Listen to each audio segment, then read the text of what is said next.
भगवान बता रहे हैं कि यदि मेरी अनन्य भक्ति प्राप्त करनी हो तो जो तुम कार्य कर रहे हो, जो भी, पहले विचार करो कि सृष्टि भगवान की है, इसमें मुझे जो भी कार्य मिला है, ध्यान से सुनना तो आप भी अनन्य भक्त हो जाएंगे। जो भी कार्य मिला है वो भगवान की पूजा है। अपने जितने भी नित्य नैमित्तिक कार्य हैं वो केवल भगवान के लिए, तभी अनन्य भक्ति आएगी। दूसरा, आप जो भी कार्य कर रहे हैं उसमें किसी को दुख पहुंचने वाली बात नहीं होनी चाहिए। हम जो भी कार्य कर रहे हैं प्रभु के लिए कर रहे हैं, पर उस कार्य में धर्म विरुद्ध आचरण नहीं होना चाहिए। किसी की हिंसा, व्यभिचार, मनमानी आचरण, आप कह दो ये भी हम भगवान को अर्पित करेंगे, तो भगवान को अर्पित किया हुआ अनंत गुना मिलता है, भोग पाओगे। एक अपराध का फल भोगने में तो जन्मों बीत जाते हैं, और जब वो अनंत गुना होके बढ़ेगा तो होश में प्रभु को जो दोगे वो अनंत गुना हो जाएगा। तो तुम पाप समर्पित करोगे पापाचरण करते हुए, तो फिर तुम्हारी गति क्या होगी? हां, जीवन समर्पित कर दिया और प्रभु के लिए चल रहे हैं तो इसके विधान से आपके सारे पाप नष्ट हो जाएंगे। लेकिन प्रभु को समर्पित कर देंगे इसलिए पाप कर रहे हो तो वो पाप कई गुना बढ़कर के होगा, क्योंकि धर्म विरुद्ध है, भगवान की आज्ञा ऐसी नहीं है। इसीलिए कहा कि अपने नित्य नैमित्तिक कार्य प्रभु के लिए करे और उन कार्यों में ध्यान रखे शास्त्र विरुद्ध कार्य ना हो, पापाचरण ना हो, किसी की हिंसा ना हो, किसी को दुख देने वाला कार्य ना हो,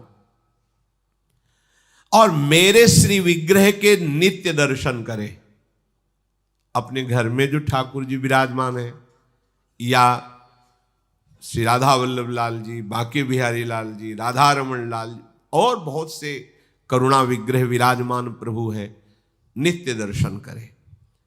इससे अनन्य भक्ति होती है प्रभु के हम तो कहते हैं कि छवि भी आप अपने पास रखिए, अपने आराध्य देव की छोटी छवि। हमने कई उपासकों को देखा है, थोड़ी थोड़ी देर में उनको दर्शन करते रहे, फिर आगे चल करके वो छवि देखनी नहीं पड़ती, वो छवि बस जाती है। पी मूर्ति नयनन बसै, अब जब यहां से हटे तब यहां देखे ना, वो तो पी मूर्ति नयनन बसै तेई रस रहा समाय।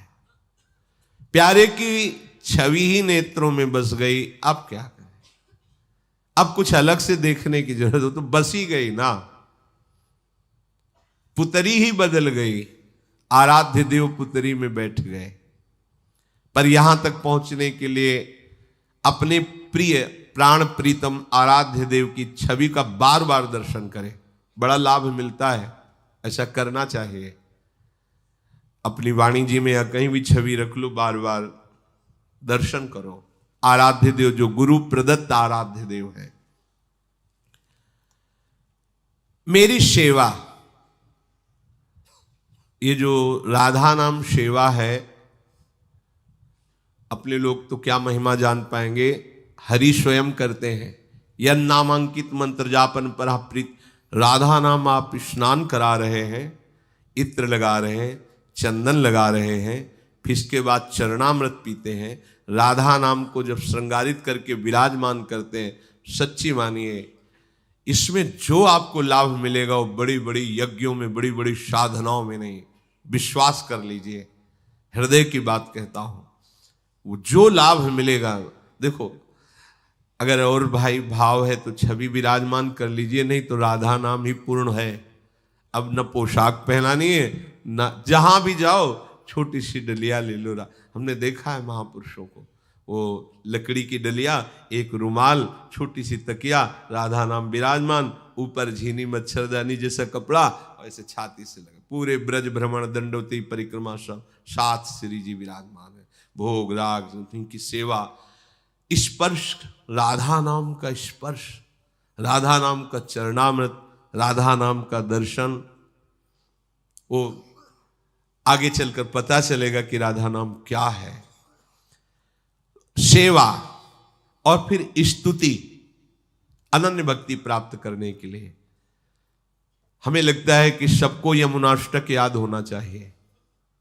ब्रजाधिराज नंदनाम बुदावगात्र चंदना, अगर 3 बार यमुनाष्टक आप रोज कहेंगे तो यमुना जी के अवगाहन का फल मिलेगा, और इसी जन्म में राधा वल्लभ लाल की प्रिया प्रीतम की प्रेम लक्षणा भक्ति, और शरीर रहते या शरीर छूटते प्रियानुगाह, प्रियाजू के अनुगत सहचरी भाव की प्राप्ति। इहैव राधिका पते पदाब्ज भक्ति मुत्तमा मवाप्यशा ध्रुवम भवेत परत्र तत्प्रियानुगाह। हित सजनी जो कह रही, इतना भी संशय मत करना, श्यामा श्याम की उत्तमा प्रेम लक्षणा भक्ति और शरीर छूटते या शरीर रहते सहचरी भाव की प्रियानुगत, वो सहचरी रूप की प्राप्ति। और भी स्तोत्र संस्कृत नहीं आती तो पद है ना, एक एक अक्षर स्तोत्र है चतुरासी जी के। कोई भी पद श्री जी को श्रृंगारित करके सुंदर श्रृंगार के पद। फिर वंदना, 4 परिक्रमा अपने कुटिया की करो, अपने आराध्य देव की। फिर साष्टांग या पंचांग दंडवत, एक दिन बताया था कि इससे बहुत लाभ मिलेगा। अगर स्त्री शरीर है तो पंचांग प्रणाम किया, फिर खड़े हो गए, हाथ जोड़ा, फिर मंत्र जपा, फिर प्रणाम किया, फिर 11, 5, 7, 21, 51, 108 जितनी आप कर सको रोज अपने आराध्य देव की दंडवत करो। ये अनन्य भक्ति प्राप्त हो जाएगी। ये हमने गुरुजनों को भी देखा है, श्रृंगार करके श्री जी का सिंहासन 4 परिक्रमा की और साष्टांग दंडवत, कभी 21, कभी 51, जैसी तुम्हारे शरीर में सामर्थ्य हो ऐसे पुराने महात्मा जन करते रहे हैं।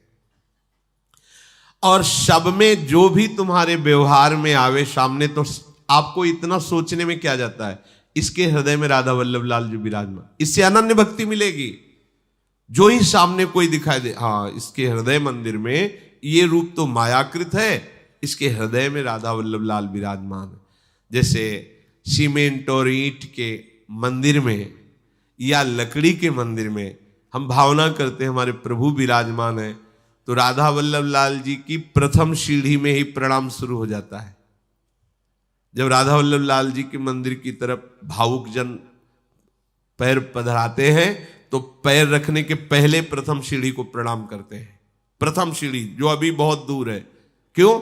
ये सीढ़ी हमें राधा वल्लभ लाल जी तक ले। ऐसे ही हम उसके चरणों में प्रणाम करें। इस मंदिर में राधा वल्लभ लाल जी विराज, ये अनन्य भक्ति के लिए अनिवार्य है। और धैर्यवान होना चाहिए। कैसी भी दुख सुख की परिस्थिति आवे, विचलित मत हो। गर्म हवा आई है, निकल जाएगी। विपत्ति आई है, चली जाएगी। किसी हमारे ऐसे कर्म का फल है जो बहुत करके भोगना था, थोड़े में भगवान भोगवा रहे। धैर्यवान बने, नाम न छूटे, भगवद आश्रय न छूटे, विचलित मत होना। और किसी भी वैष्णव संत को देखते ही ग्रीवा झुक जानी चाहिए। इसमें संप्रदायवाद नहीं चलेगा। कोई भी है, संत महात्मा वैष्णव बैरागी, जी हुई दृष्टि जाए। हम वार्ता करने की बात नहीं कह रहे, संबंध की बात नहीं कह रहे। दृष्टि जाते ही आपकी ग्रीवा झुक जानी चाहिए। भगवत पार्षद जन बस वो देख ना पावे। यदि व्यवहार से बचना चाहते हो तो ये सावधानी रखनी पड़े, वो देख ना पावे। क्योंकि व्यवहार रखने में फिर श्रद्धा में कमी आ सकती है, आपकी भावना में ठेस लग सकता है। हम व्यवहार शून्य भगवत भाव रखें। हमारा जो मार्ग पुष्ट करने वाला शास्त्र है, रोज उसका हम स्वाध्याय करें। जैसे अपने आचार्यवाणी श्रीमद चतुराशी जी, श्रीमद राधा सुदानिधि जी, श्री सेवक वाणी जी, श्री 42 लीला जी, हम खाली न रहें। जब समय हो तो इन वाणियों को गाएं। आप देख लेना, बहुत अमृत भरा हुआ है। वो मलिन मन है, इसलिए एकांत में लगता नहीं तो देखो कोई भी लीला गाओ, सामने प्रिया प्रीतम विराज, छोटा सा मंजीरा ले लो, ऐसे देखो आंसू आ जाएंगे। एक दिन देखना रूप झलकने लगेगा और हृदय समर्पित होगा तो जो लीला गा रहे हो वही दिखाई देने लगेगी।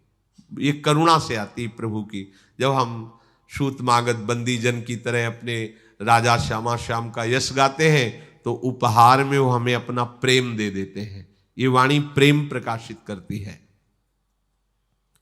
संत पुरुषों के संग की आकांक्षा करना अनन्य भक्ति के लिए। जहां जहां भगवत प्रेमी महात्माओं को सुने, उनके दर्शन करे, उनके वचन श्रवण करे, उनका मनन करे। अहंकार त्याग करके संतों की सेवा करें। ये खास बात है। संत सेवा में अहंकार बहुत बाधा पहुंचाता है। अहंकार का स्वरूप होता है दोष दर्शन। अहंकार का स्वरूप होता है मान प्रिय लगना। अहंकार का स्वरूप होता है मैं भी तो कुछ हूं ना। इससे संत सेवा बाधित हो जाती, संत सेवा का लाभ नहीं मिलता। इसलिए गुरुपद पंकज सेवा तीसरी भक्ति अमान। और जो भक्त पुरुष अत्यंत शुद्ध भाव से प्रभु में लगे हुए हैं, उनका चरणामृत मिल जाए, उनका उच्छिष्ट मिल जाए, उनके दर्शन मिल जाए, उनकी कृपा प्राप्त हो जाए, ऐसी हृदय में चाह रखें। इससे क्या होगा? दैन्यता बढ़ेगी। किसी भी संत को देख करके लगे कि कितना नाम जप करते हैं, देखो ये इनकी चरण धूल माथे पे, ये हम पर कृपा करें, हमें भी ऐसी नाम में प्रीति हो। जीवन भर ऐसी लालसा भक्तों के हृदय में रहती है। दिन भर भजन करते थे और जब चले जाओ तो यही कहते थे, राधा रानी से प्रार्थना करो कि थोड़ा भजन तो बन जाए। अब हमारी वृद्धावस्था है, कोई साधन भजन नहीं होता। अब तो हम वृंदावन में केवल भार रूप हैं, बस लाडली जो कृपा कर दे, थोड़ा तो भजन बन। रात दिन भजन, भजन ही भजन, कहीं किसी से कुछ मिलना जुलना ले। तब लगता था कैसा इनका हृदय है, कितनी भूख है भजन की, कि इतना करने पर भी कहीं अहम छू नहीं गया है।